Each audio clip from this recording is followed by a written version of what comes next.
This is being recorded on the 31st of December, so 2020 is almost over. I'm sure it's been quite difficult for a lot of you who are watching this. So I'd like to wish you all a very happy New Year. So just joining me here on a test ride of my vintage road bike that I've restored. It's a 1987 Raleigh Winner, which I was very fortunate to pick up quite cheaply a couple of years ago now. And then I was able to restore it. So I had to restore things like bar tape and stuff that had perished. So I'd replaced that with some nice new white Boardman bar tape. I had to sort out the wheels. They were a little bit out of true and dented rims, so I had to knock those gently back into shape. I replaced the bottom bracket. It had a cottered chainset originally. It was originally a 5-speed with a 46 tooth single chain ring on the front. I changed that out for a square taper sealed cartridge, which I managed to do after some fiddling with it, because I had to.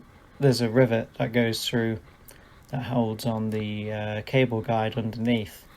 To file that down gently until it was just short enough that it didn't interfere with the sealed cartridge, which I then managed to get in.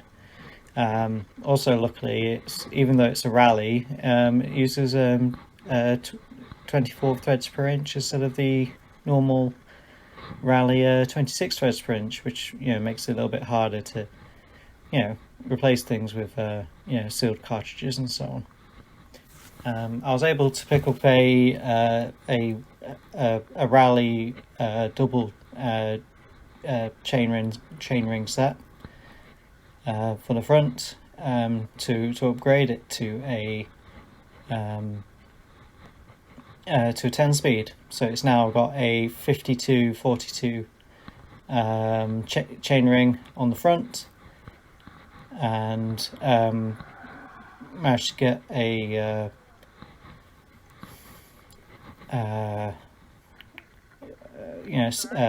genuine Saxorate down tube shifters, band-on shifters, and also a Saxorate derailleur. So it's all got the genuine parts. So those came off another old Raleigh from a chap in Norfolk who had converted his to a fixie, so he didn't need all the derailleurs and rear mechs and everything. So I was able to pick that up quite cheaply, and it's quite a simple conversion. Went over the frame with some T-cut and things, with the metallic T-cut, because it's a blue metallic frame colour. And I touched up some of the white paint that had been badly chipped. It doesn't match exactly, but I suppose it's better than just looking at the rust, at the frame, because it was quite badly chipped in some places. But yeah, it's a lovely bike. Just about fits me. I'm quite quite short at 5'3". This is a 50cm frame. I think technically this was the youth sized model in the Raleigh Winner range. It's pretty much as small as it'll get. It's got the 650 A rims, so typical kind of Raleigh smaller wheels. It's a small frame, and it was just a 5-speed with quite an easy gearing. I think it's a 1525 5-speed on the back, if I remember correctly. So now it's been converted to a 10-speed. The gearing's a little bit more gentle for the hills. Not as easy as I'd like. I won't be going into the middle of Sheffield on it and back up the steep hills anytime soon. I prefer to have something with a little bit easier gearing, but when you're on the outskirts of Sheffield, if you're around you're going around like the tops of the hills, the gearing's pretty pretty good for that. So here we're just going up Bradway Road onto Hemper Lane, a little bit of a climb here, and then it flattens off and you just coast down into the middle of Green Hill. It's near where I live here in South Sheffield in the UK. So yeah, just doing a bit of pedaling out of the saddle. So this is the first proper test ride I've done on the bike since restoring it. So I just thought I would film it and see what happens. Quite pleased with the camera actually. This is one I got recently. It's a Akaso Pro EK7000 Pro, which is a kind of cheap GoPro kind of clone action camera, and it's got different modes and frame rates that you can film on.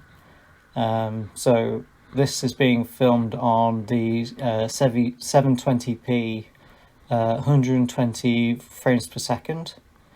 So the resolution isn't brilliant, but the frame rate's such that if I were to pause the video at any point, you'd be able to pick up vehicle number plates and stuff quite easily if necessary.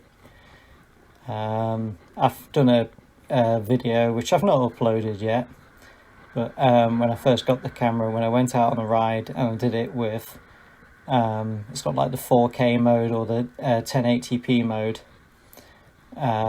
which only go up to I think about 30 frames per second for the 4K.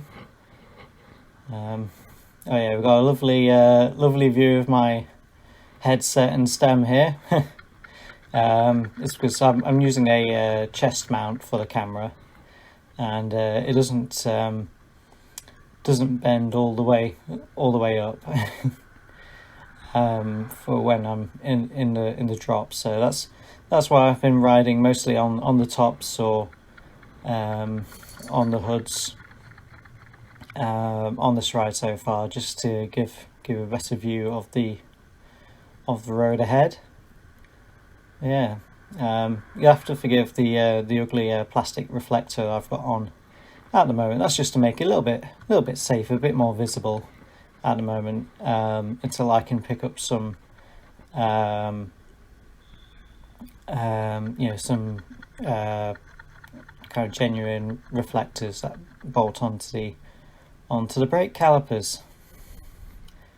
So we're just coasting down Hemper Lane now into the middle of Green Hill. That rubbing you can hear is a little bit where the dent in the wheel used to be. I may eventually, if I'm going to be riding this bike regularly, I might well replace the rims. I did manage to knock out the dent, because it was pretty badly dented on that rim when I got the bike, but I managed to straighten that out. So here we're just climbing Green Hill Main Road. It's quite a bit of a kick on this, and then it levels out. Yeah, so it's just staying seated with this. So, oh, and that's my I think that's just the rear mech shifting gear right at the last second. So yeah, so just at the top of that.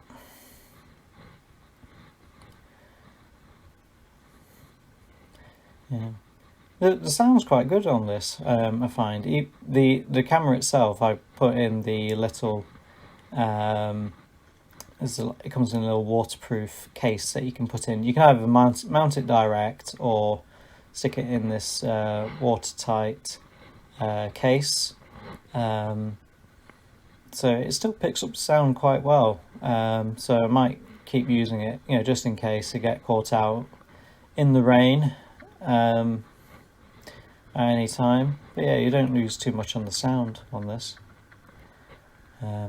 If you haven't figured it out already, I'm recording this commentary, after the video's been edited and chopped together. With the Akaso, the video is recorded in 10-minute segments. So this ride, I've had to splice two videos together. Hopefully you didn't notice the join too much. I think that's quite good. So if the camera runs out of battery at any point, at least you've got some saved segments that you can use. The battery life itself, it lasts. If you put it on 4K mode, it lasts about an hour. If you put it on 720, it lasts 3 hours. And you do get two batteries in the pack with the camera, so you can swap them out if you're on a longish ride. The charger plugs into a USB port, so if you had a USB charger or a pack with you, if you're on a ride, you could swap it out, put the battery into the charger, plug that into your power bank, leave it to charge away in a pannier or backpack or something, which is something I've done before. A couple of years ago, I cycled all the way from Loughborough in Leicestershire up to Sheffield over the course of a day, following the national cycle routes, and charged up my phone and other things. After I swapped them out, you stuck them in the charger with the power bank, and away you go. So, yeah, I have to say, even though this is a 720p mode, I'm quite impressed with the quality, and I think it's worth it for the increased frame rate. So I'm just parking up here, just to give you a look around on the bike. Yeah, it takes a few moments to adjust to different light levels. Yeah. So I've just done a big loop around Low Edges and Green Hill in South Sheffield. So So here it is.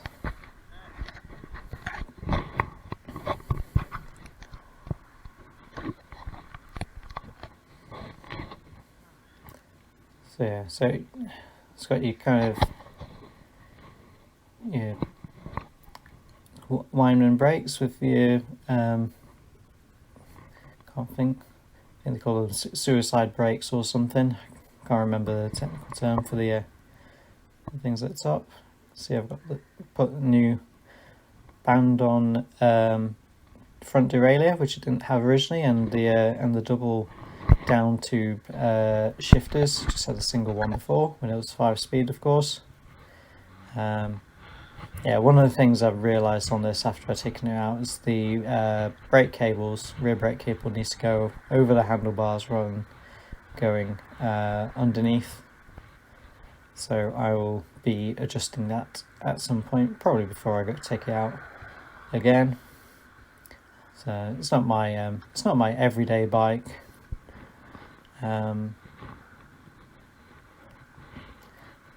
So there's no rush to do it. It's just for when I feel like being a bit retro. If I choose to do a Eroica in future, which is held not far from me, just down the road in Bakewell usually. Then at least I've got a qualifying bike. With it being a 1986 or 87, according to the parts anyway, bike.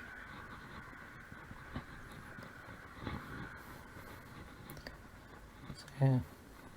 So just heading back along the shared pedestrian and cycle path, back along to the retail park, St James Retail Park, and then heading home. So it's not a big loop. It was only 6 or 7 kilometers.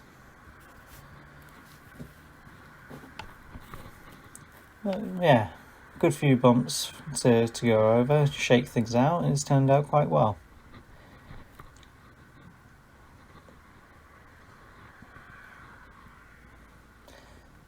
So I think I'll finish the commentary here. Please do give a like or subscribe or comments. It's the first time I've done one of these style of videos. I've got some more projects coming up on the channel soon. I'm just restoring some bits and pieces and stuff. So yeah, so stay tuned. Like or subscribe. Thank you very much for watching, and I hope you all have a very very safe and very happy New Year. Bye for now.